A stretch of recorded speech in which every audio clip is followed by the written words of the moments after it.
Alright everybody, welcome back. I'm going to show you today what I have picked up in the last, month and a half, checking out the local pawn shops and thrift shops.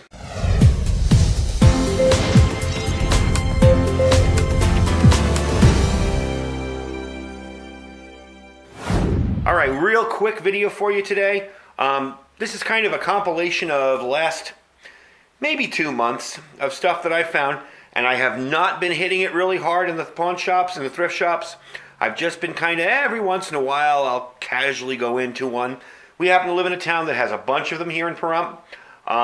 There's some that everybody knows about, some that people don't know about, some that are more expensive, some less. But this is kind of a compilation of all the things I picked up. Now the first thing you see on here is probably going to get your attention is this Dremel. This Dremel was in a local pawn shop, a Super Pawn as a matter of fact.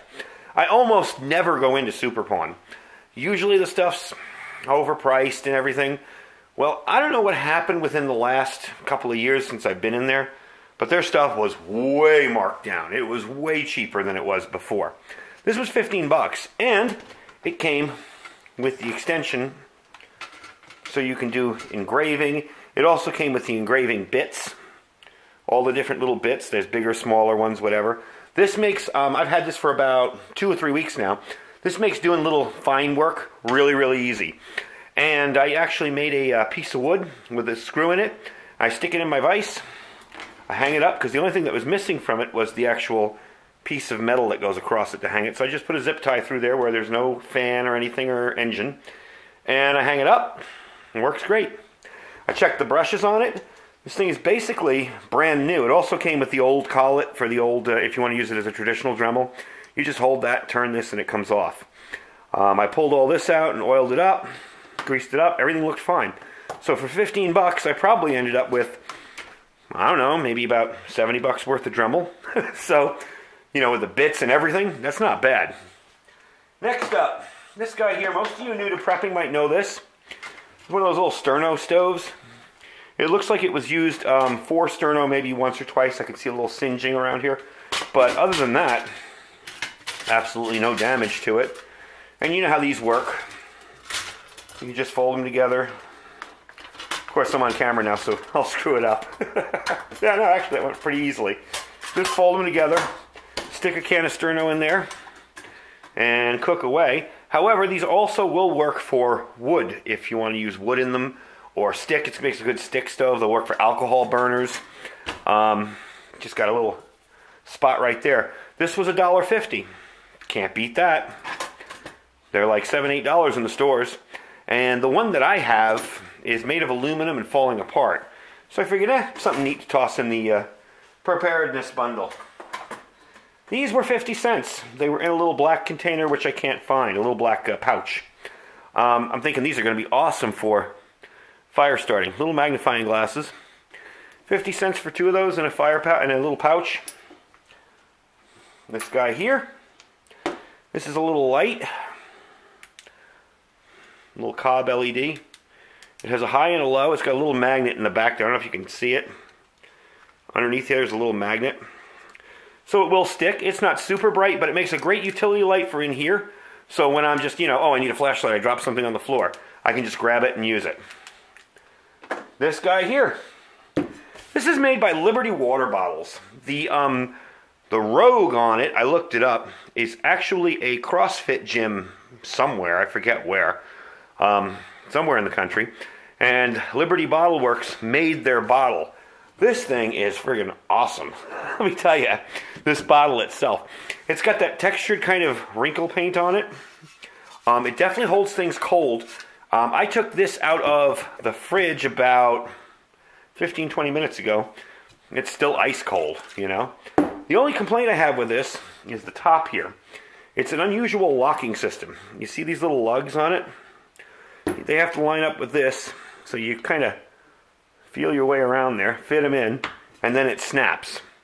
Great for closing, but if you want to open it, you might spill a little if you fill it up too high. So anyway, that's these. Now these bottles from Liberty Bottle Works sell for around $25 to $30.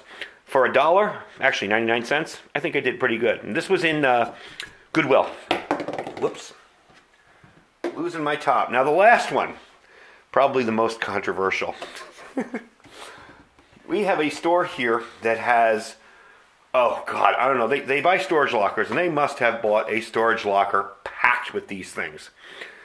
These are, and this came with it, these are cheaper, Chinese-made, bushcraft-ish knives. It's got a little wood handle that's been dyed. They're made by a company called Frost Cutlery. I don't know if you can see that because it's not stamped that well on there. But I'll tell you something about them. I have been messing around with this one in particular, and I have another one that you've probably seen me use in videos. Brand new, they're like 25 bucks, okay, if you buy them online. And yeah, they're made in China. Yeah, God only knows what kind of steel it is. It does hold an edge very well, I'll tell you that much. And it does sharpen rather simply. Very comfortable in the hand. But for 15 bucks, with a little sheath and a ferro rod, you can't go wrong. I mean, you know, if you're just starting out and being prepared, and you're not sure what knife to buy, and you want to practice your knife skills, a cheap Chinese knife to practice with is better than none at all. Now, for me out here, this is probably just going to be a utility knife that I use in videos when I'm chopping up wood. I have batoned with it a couple times. It worked just fine. It's shaving sharp now. I was able to get it very, very sharp. The only modification I did to it is, for some reason, and again, it's, you know, mass-produced cheap knife, the tang back here was higher than the guards, the hand guard, you know, the scales. If I could get the right wording out, it'd be wonderful. So, it's amazing. I get on video and I forget the proper terminology for everything. So what I did was I took that Dremel over there with a sanding disc and just took it down, nice and even. So now it's nice and smooth.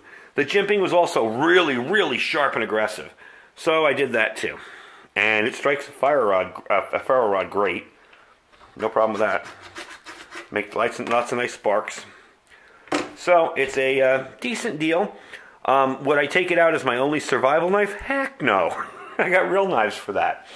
But for using it in videos and beating the heck out of it and using it around the house, you know, when I need a bigger knife, can't be beat. And for practicing techniques that maybe I don't want to practice on my more expensive knives, like batoning and such, hey, can't beat it. So anyway, that's what I've picked up in the last, let's say, 2 months of digging around in the thrift shops in the area. You'd be amazed at what you can find in some of these. Now, I know some people say, oh, my thrift shop in town only has clothing and junk. And believe me, been there, done that. The trick with thrift shop shopping is to hit them often. Go in, check them out, you know, maybe twice a week. You'd be amazed at what comes in and then gets taken right out or bought up right away. I showed you the lantern that I picked up. I mean, that lantern is a $80, $90 lantern. I picked it up for, oh, I forget what I paid for that, $7.99? And it works perfectly. It just needed new mantles. So that's the thrift shop haul for the last few months. I'm willing to bet you that somewhere out there is a YouTuber that uses this word in their name that's going, I want that bottle. But anyway, that's the thrift shop haul for the last couple of months. And we will talk to you guys soon. Take care.